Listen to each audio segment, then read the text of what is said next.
Really? Yeah. Okay, let's see.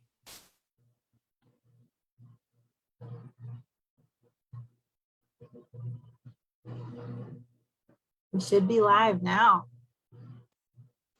This is live on my end. Oh, awesome. All right. I think we're live. This is the first time I've done this here. Okay. All right. I think we're live. This is the first time I've done this here. Guys, I hear it playing on your Facebook. Okay. Am I? All right. Like it's in real time. I know, like I've done it live from Zoom quite a bit. Yeah. Okay, so we're live. Awesome. We're live. I am not the most tech savvy in the world, clearly, but hello everyone in the Break the Cycle Facebook group.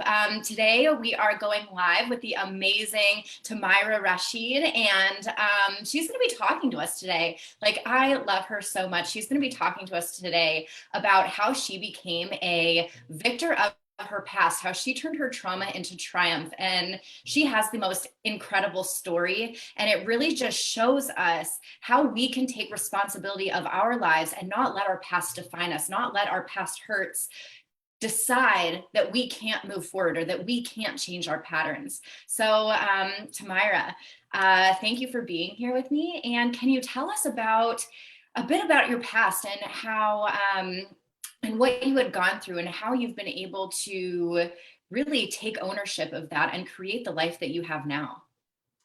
Well, thank you so much for having me here, Morgan. I mean, like my past has had so many challenges and so many road bumps. So I'm going to just try to condense it down into the most important parts. So I was raised severely neglected, abused, and I was isolated from the world, which means I wasn't allowed to see family and friends that were in my extended family. I did not grow up around cousins or aunts or uncles or anything like that.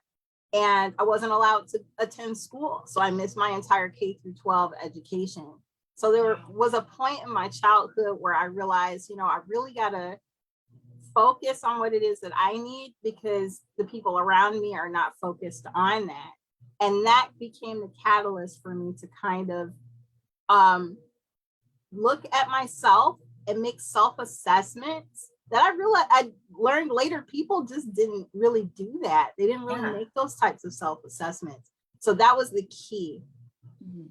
Being interested in who I was, my identity, and where I wanted to go.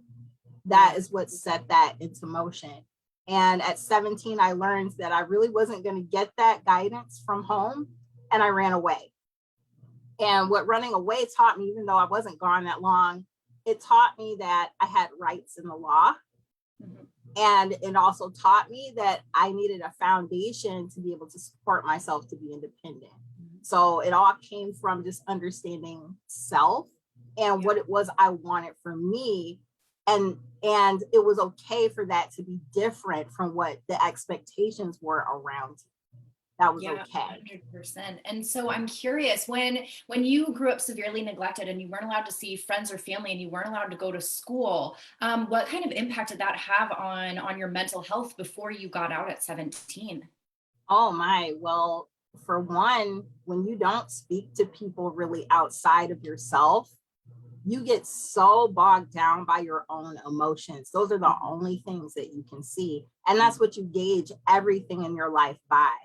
And it started out kind of like a woe is me kind of thing. Like I felt so sorry for myself and all this pity and, things like that. But then it shifted from pity to empowerment when I realized, when I realized I didn't have people telling me what to do. Yeah.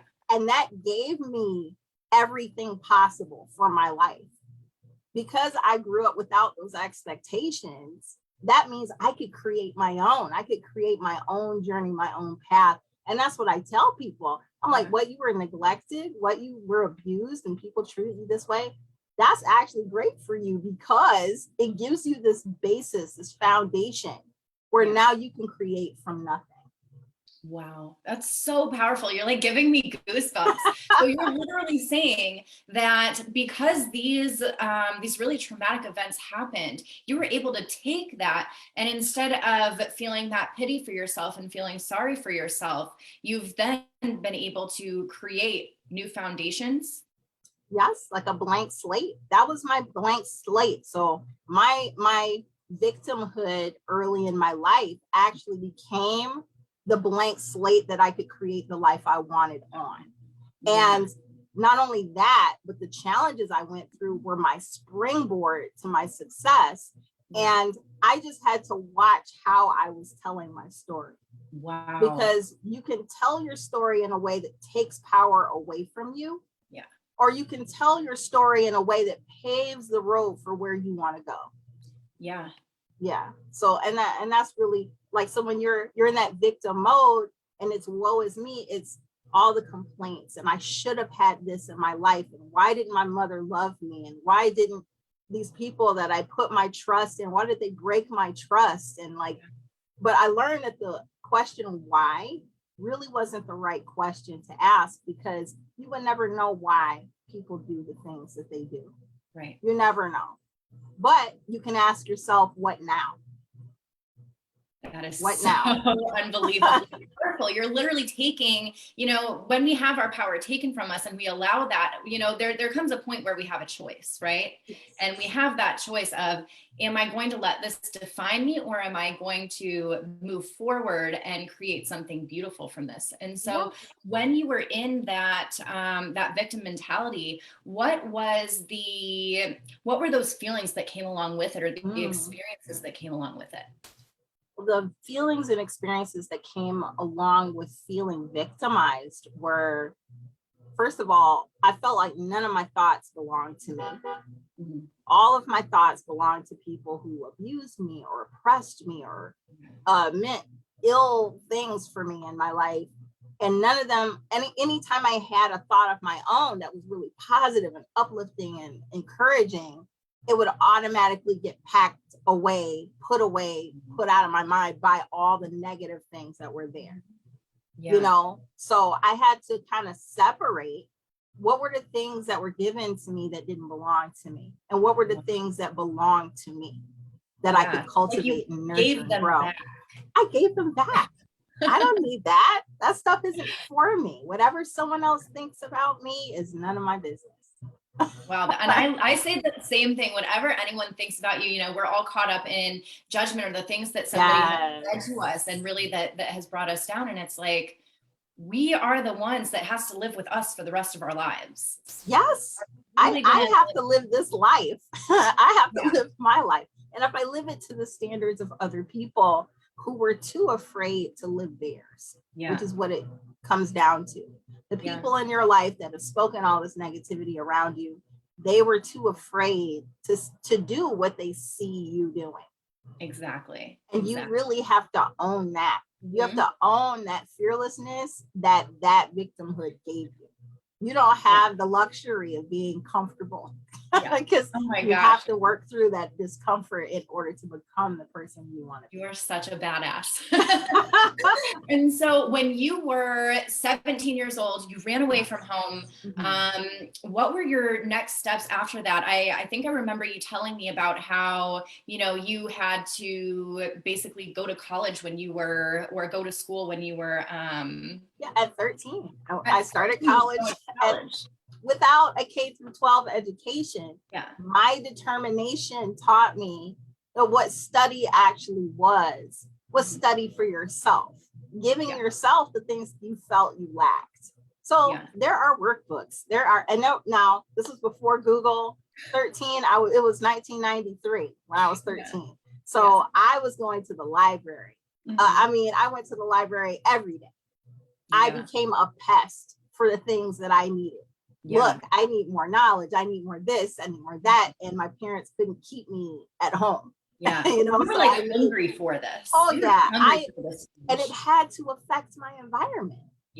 In order for you to change things that are going on in your life, you have to be willing to take risks. You have to put yourself at risk. I Put agree. yourself and what you believe in at risk, and then see how things move to make those things happen. Right. Our comfort zone is basically where our life goes to die. And Yes. you weren't going to stay in you had all the odds stacked against you.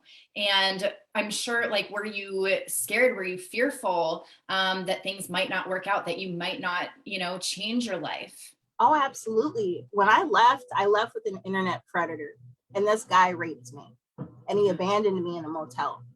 And so I'm in this motel by myself with my little laundry basket full of clothes and my CDs from Tori Amos. And I'm sitting here like, what am I going to do?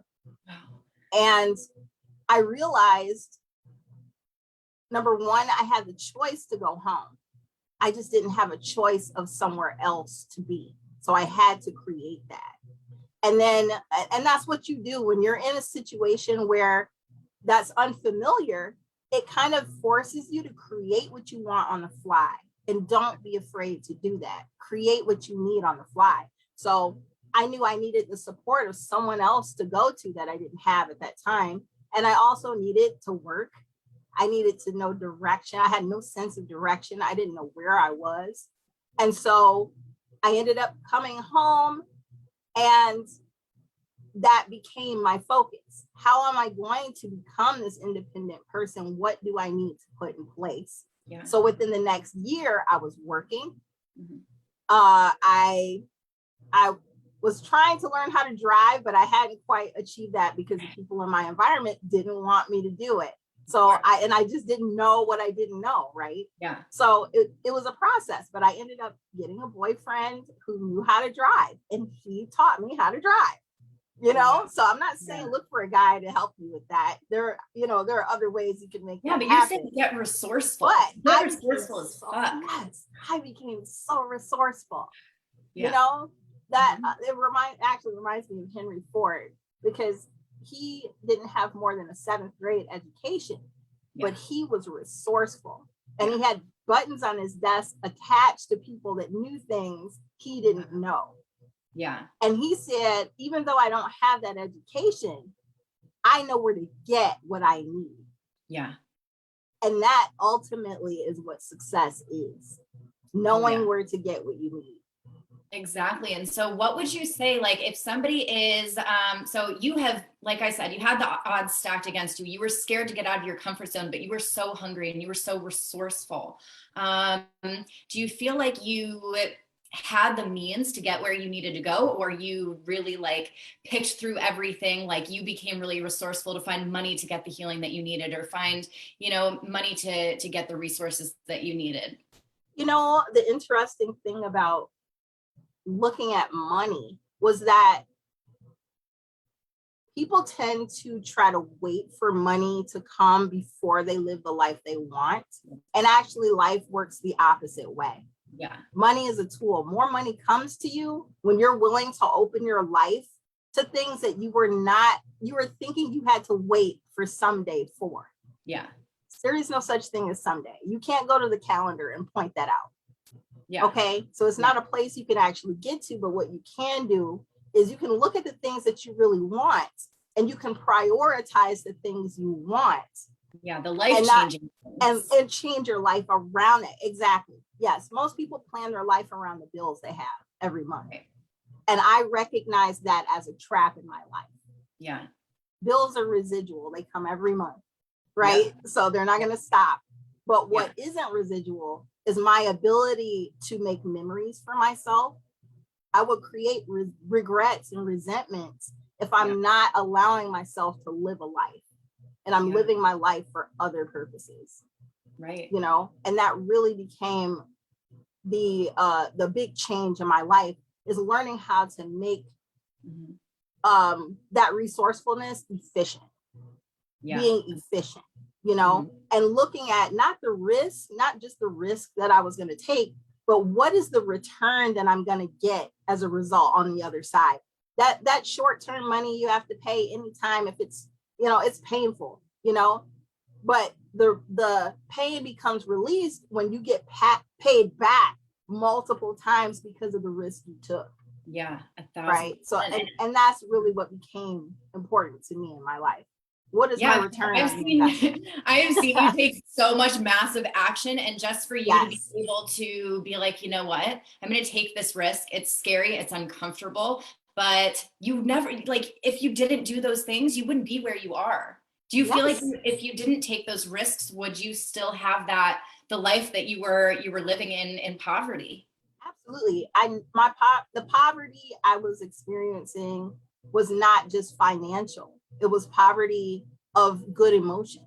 It Yeah. was poverty of good mental stability and um the ability to create. Like all of those things were impoverished in my life because I just simply didn't have I was living a life of survival. And Yeah. in living a life of survival, you get put in comfort mode. Yeah. I'm maintaining and surviving. And so that's comfortable to Right. It's know that I still, familiarity to yeah, struggle and be in pain. As yes, uncomfortable as it is, it's where we go because that's all we know. exactly, exactly. And And you you've weren't going got to stand for comfortable, that. not at all. Like, I used to say I wanted to upgrade my struggle. That's what it became. Like, I don't want to choose between gas and pizza, right? I want Yeah. to choose what color car I want. Hell I yeah. want to choose, how big a house I want. Yeah. And in order to shift that, I had to shift the amount of risk that I was willing to take. The amount of risk you're willing to take is equal to the reward that you're going to get. So Yeah. if you take a little bit of risk, you might get a little reward, but it's Yeah. not going to make a significant difference in your life. And how much of a difference do you really want to make in your life? How much Yeah. difference does your life need? Yeah. And that's the risk that you will need to take. And That's look such a at what great you're point. getting back. Who That's are such you a great point. becoming as a result of the risk that you're willing to take? Yeah. I mean, that's an enormous like quantum leap right there. When we take those massive risks, of course it's Yes. scary, but it's so worth it on the other side. And so tell us where you are now with your life and your business, and how you and where these big risks got you. Well, I started my own publishing house in 2009. And I started out with just one book that was really badly done. And I took the risk of investing in myself and in my own skills. And since I've done that, I've been paid back. Like, so my initial investment was probably $1,200. I've gotten that back 4 times since that investment. Yeah. But I've had a window of like, life happens. Life still happens to Yeah. you.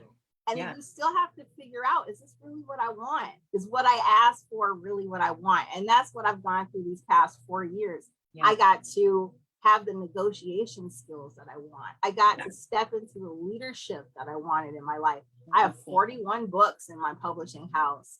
I'm actually in the process of publishing a book for one of Bruce Lee's students who just recently passed away. And like, I mean, people are coming to me Yeah. as an expert when at one time I didn't even know if I could learn. Yeah. I didn't even know if I had the capacity to learn at one point. Getting me emotional. I spoke with such a bad stutter, and I spoke so quietly because I really only spoke to myself. Yeah. That I had no idea I would become a transformational speaker, changing the lives of people who had been where I've been. Yeah. People call me mentor now, when I never had one. Yeah. So like, So anything it is that you want in your life, if you are willing to step out on faith and also challenge yourself and get out of your comfort zone, you can get there. You will absolutely get there. Wow, that is so powerful. Thank you so much for just coming on here and just spewing this amazing knowledge and these major mindset shifts, because I think this is so important. I wish I heard this years ago. And like if only somebody would have told us this years ago. So I appreciate you and I admire you so much. And I'm so happy for your success. Is there any last word, any nugget of knowledge or advice that you want to give to my audience? Absolutely. I think that the biggest the most important thing is the way you're telling your story. Yeah. Either someone's telling it for you in their way, you know, and they're addressing you as that story they created for you, or you're telling it in a way that self-deprecates, Wow. where it doesn't give you possibility or opportunity in your life. It keeps you in the past. And there's a way to complete that past for yourself and tell a new story. So take control of your story. That's what's going to get you to your next level. Role of your story. That's so powerful. I love you so much. Thank you again for coming on here with me. And I know my audience is loving this. So thank you so much. Thank you so much for having me, Morgan. It's a pleasure. All right. Bye, Tamara. Bye-bye.